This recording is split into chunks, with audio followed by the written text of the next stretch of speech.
The movie opens with a man named Attila drinking whiskey. Attila is a thief who frequently robs banks, and in this instance, he is planning to rob a small bank on the outskirts of town. However, before the story progresses, the audience is taken back to Attila's childhood. As a child, Attila was disruptive to the villagers, and even to a priest. Attila had a secret habit of drinking in church. The scene then shifts to Attila's adulthood, where he is shown being confronted by a policeman in his room. Attila has been arrested for his crimes, and he faces an interview with Inspector Laszlo. During the interview, it is revealed that Attila has committed numerous robberies, 26 in the last 6 years. Laszlo presses Attila to provide details about all of his crimes, leading to flashbacks of Attila's childhood. Attila had a challenging childhood, as even his father couldn't take care of him, and he was eventually adopted by another family. However, they were unable to control his naughty behavior, and Attila was sent to a punitive educational institution where he was treated like a prisoner. In the present, Attila shared his childhood experiences with Inspector Laszlo, who told him that his sad stories wouldn't affect his sentence. Going back in time, Attila became a state mercenary and received training in shooting. He excelled in shooting compared to other trainees and was also given a duty as a prison guard. While on duty, Attila caught 2 convicts trying to escape, but couldn't bring himself to shoot them. Unfortunately, the other officers shot and killed them. Later that night, Attila contemplated the cruelty of people and the punishment of life. He secretly attempted to escape from the army due to these thoughts. Fortunately, Attila was shown mercy by God, allowing him to escape from his place of punishment by slipping under a train car. Upon arriving at the train station, Attila only had a belt which he attached to an iron in the carriage, but he managed to successfully escape to Budapest. Once there, he went to a restroom to wash the dust off his face and encountered a bald man carrying a briefcase. Attila stole the man's clothes to ensure his safety and declared himself free and independent. Later on, Attila pursued his dream of playing ice hockey and joined a club as a goalkeeper. However, he needed more practice to make it to the first team and was offered a place on the bench by the coach, Boda. Since Attila had nowhere to stay, he offered to work as a cleaner in exchange for a place to sleep. Attila was fortunate enough to be given an apartment by the hockey coach, but he had to juggle his responsibilities as an office boy at the hockey rink, which included cleaning and repairing broken lights. Despite his busy schedule, Attila was grateful for the openness and kindness shown to him by his new friends on the hockey team, who invited him to hang out with them. While spending time with his friends, Attila became smitten with a girl he saw and chased after her to introduce himself. However, he didn't have time to learn her name before she left on a train. Undeterred, Attila managed to catch up to the train at the next station and discovered that the woman's name was Kata. Laszlo was moved to tears upon hearing Attila's story, which contrasted sharply with his current occupation as a thief. Continuing Attila's past tale, he visited the immigration office to obtain a citizen permit or ID card, which was necessary for him to work. Unfortunately, he faced a setback, as he had to obtain and verify documents from his country, which was a complicated process with strict requirements. As a result, the office instructed him to return with the requested documents and conditions after 2 weeks. However, this was impossible for him to do, as it would have been life-threatening for him to go back to his house. Moving on to Attila's love story with Kata, one day they went to the cinema. But Attila didn't have any extra money on him, not even enough to buy popcorn. He felt embarrassed that Kata had to cover the shortfall. Attila and his hockey team were working out in the gym the next day when he realized that obtaining his citizenship papers was going to be complicated. He turned to his friend, Zero, for help, who had an uncle that worked at the immigration office. With Zero's assistance, Attila was able to get in touch with his uncle, who agreed to help him expedite the process. After leaving the gym, Attila met with Zolti to borrow money for the transfer papers. With the loan in hand, Attila met with Zero's uncle and provided the facilitation money and a passport photo. Unfortunately, the facilitation money was still not enough, and Attila had no more money to spare. However, Zero's uncle showed kindness and agreed to try and help Attila with the transfer.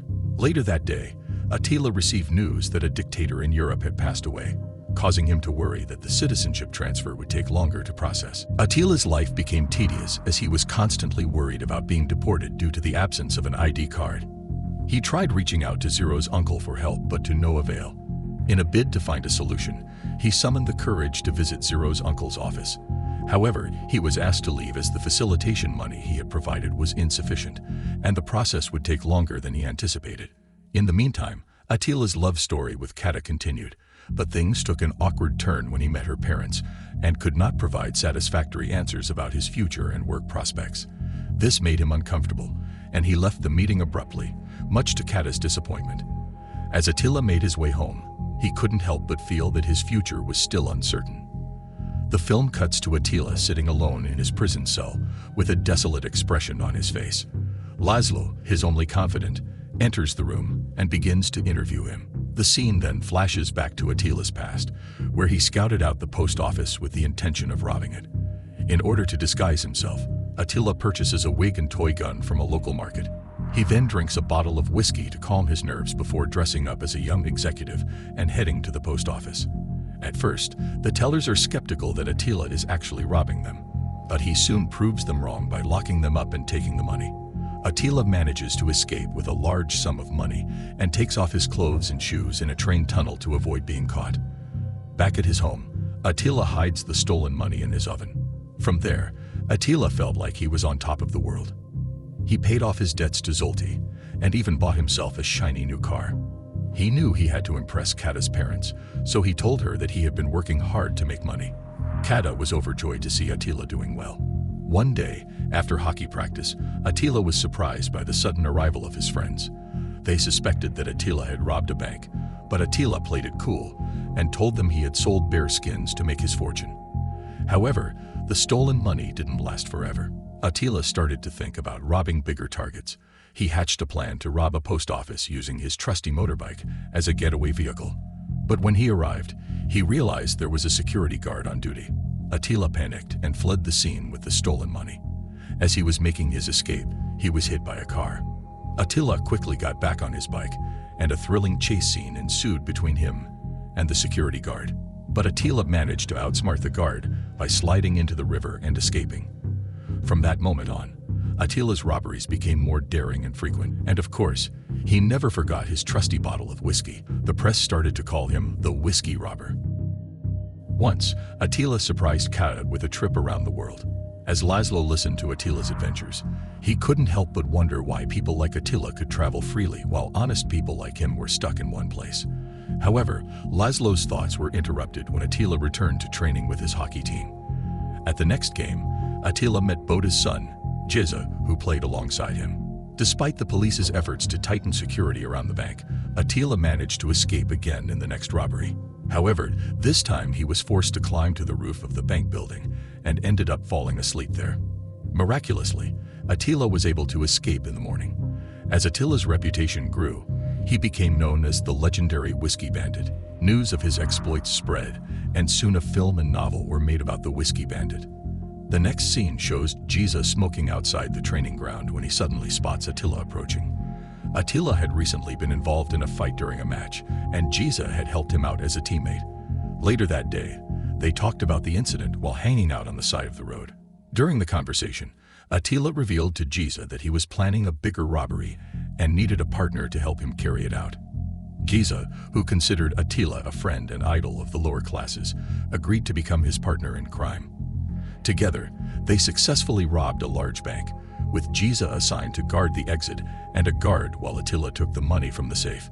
Attila kept a bottle of whiskey, his trademark, as a souvenir. In the end, they celebrated their successful heist in the evening. On another occasion, Attila catches Giza talking about a robbery after hockey practice. Attila immediately pulls Giza aside and warns him sternly, even though Giza was only joking. The incident leaves Attila living in fear, always hiding. Despite this, Attila and Giza plan another robbery at a Hungarian bank. The robbery initially goes well, but they face bad luck when a bank guard locks the safe from the inside, preventing them from taking much money. Additionally, workers at the front of the bank catch them in the act, and a chase ensues when they exit. Giza and Attila split up, with Attila forced to steal a nearby car. Unfortunately, Attila crashes the car during the police chase, but he manages to escape. His fate remains in danger as the police continue to pursue him. However, Attila survives the collision and evades capture. In the midst of cleaning the broken glass from his back at home, Kata suddenly arrived. However, upon seeing Attila's condition, she was taken aback and refused to hear any further details. Attila recounted his story to Kata, and it was then that Laszlo presented several demands that he intended to file in court. Feeling set up by Laszlo, Attila grew frustrated. Despite this, Attila and Giza continued to meet and plan another robbery. But this time, Attila had an alternative plan in place, a 3-hour silence rule if one of them were to be caught by the police. Giza agreed to the plan, and they set out to rob the Hungarian bank. Attila instructed Giza to secure the entrance and hold the hostages, while he went for the money in the safe. But their success was short-lived as the sound of police sirens interrupted their escape plan. They had forgotten that the entrance was locked and were now trapped. In a desperate move, Attila shattered the glass door and made a run for it, leaving Giza behind. Unfortunately, Giza was apprehended by the police while Attila was able to escape. Giza remembered his promise to stay silent for 3 hours, so he refused to speak during police interrogation, while Attila searched for a way to rescue him. Meanwhile, Giza was brutally beaten by Laszlo and his men, but accidentally revealed that he was waiting for someone when he asked for the time. Laszlo realized that Giza was holding back information and moved him to a different room, where he saw a clock that had been tampered with to show more than 3 hours. Giza couldn't keep his promise anymore and revealed Attila's identity to Laszlo. Attila was at the border when the police apprehended him and took him to the immigration office. It didn't take long before the other policemen arrived, and Attila's fate was sealed. In one of her visits to the prison, Kata revealed to Attila that she had moved on to another man, and that the money he had been keeping for her had run out. Feeling alone and betrayed, Attila returned to his cell and began to hatch a plan for escape. Using cables he had taken from Laszlo's room, Attila made his way through several rooms before attempting to flee through a window. However, the police were already aware of his plan, and the SWAT team was dispatched to find him. Attila was caught and returned to his cell, where he spent 12 years. Eventually, he was released and started a new life as a merchant. Despite his time behind bars, Attila was able to move on and find a new purpose in life.